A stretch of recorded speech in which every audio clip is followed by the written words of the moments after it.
Pregame.com.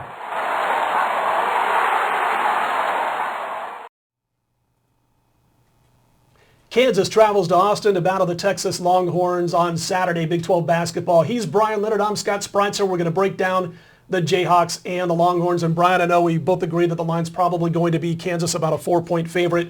We're talking about this game before the lines actually come out. I was involved in Texas games the last 2 times they played. Had them both times. I squeaked out a win as a 5-point underdog on the road against Kansas State. Thought K-State would be in a flat spot. They were. They win the game by 4 points. We cover by a point. Fell a point and a half short with Texas when they went on the road to Columbia and took on the Missouri Tigers. Tigers win by 11. Fair line was about 9.5. So we've been involved and we split, and it's been close either way. We could have gone 2-0. We could have gone 0-2. We went 1-1. I guess we should be happy.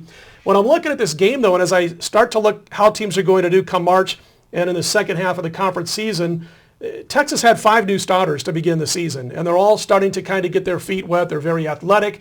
But one thing we've noticed out of Texas, other than maybe the last 2 games, is they played a pretty good, pretty ferocious brand of defensive basketball in holding teams to about 39% shooting, and they've done that while still getting the ball up and down the court. Yeah, they have such great athletes. You know, when you have great athletes, you should be able to play defense. And really, a lot of the coaches, that's how they start their training, is on the defensive end, knowing the offense will eventually come. This is going to be interesting because Kansas is off that big Baylor win the other day, and I had Baylor in that game, and I thought that line was a little bit out of whack, and it just tells you what the home courts in this conference mean. I mean, I do my own home court ratings, and this is one of the 3 or 4 conferences that, to me, have the strongest home court ratings. That said, with both of those negatives against Kansas, I kind of like Kansas here. As long as I can lay 4 or less, I think this is a good spot for Kansas.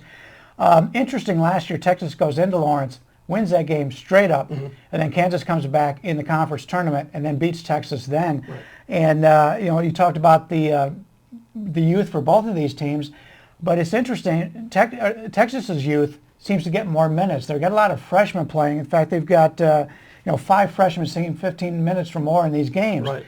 So when you get into close games with a line of 4, and anywhere in this range, I always like to take the teams that have been there before. Kansas, to me, has played a little bit of a tougher schedule. They've gone on the road, and they played some tough venues on the road. When the game comes down to the end, and this game could come down to the free throws at the end, but I prefer to take Kansas over Texas in this game here. I agreed with you. I thought Baylor was the right side with that number the other night against the Kansas Jayhawks, and I ended up passing the game, but if you would have said, who do you like here, I would have definitely been on the Baylor Bears.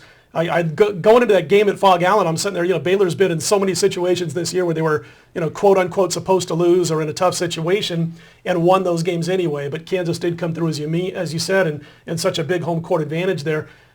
Going into the season, the Jayhawks, their big liability was supposed to be the front court or how it was going to react. But you've got Thomas Robinson, hitting for 17 a night, grabbing 12.5 rebounds per game so far for the Jayhawks, and taking care of that little question mark as far as the inside game was concerned. And the Longhorns, as I mentioned, 5 new starters, but I thought Brown was going to be a little bit more consistent than he's been. They've got, 5 guys averaging between about 8 and 19 points a game. Brown's the leading scorer. But if you look at his last few games, he goes 8 for 28 against Kansas State. But he scores 34 against Mizzou. He has a 2 of 12 night in another game, shoots 5 shots in 27 minutes of action just a few games ago in Big 12 play. Really hard to get a handle on this guy. I got a feeling that, and this isn't a bad thing, that you're going to be going against some of the public when you back the Kansas Jayhawks in this game because of them coming off the big marquee win over the Baylor Bears. Yeah, you kind of touched on it. Kansas really makes their hay down inside. They're not much of a three-point shooting team, but that's the strength of the Texas defense. They're very good in that same regard. One thing I did want to point out, Texas is 2-5 straight up against top 100 RPI squads. Kansas right now ranked 9th. So Texas, when they've had to step up, have not gotten to that point yet. So as long as we're getting the right number here, I think Kansas is the right side. He's Brian Leonard. I'm Scott Spreitzer, Big 12 basketball. And stick around because on the site right now we're also talking about a Sunday Big 10 matchup.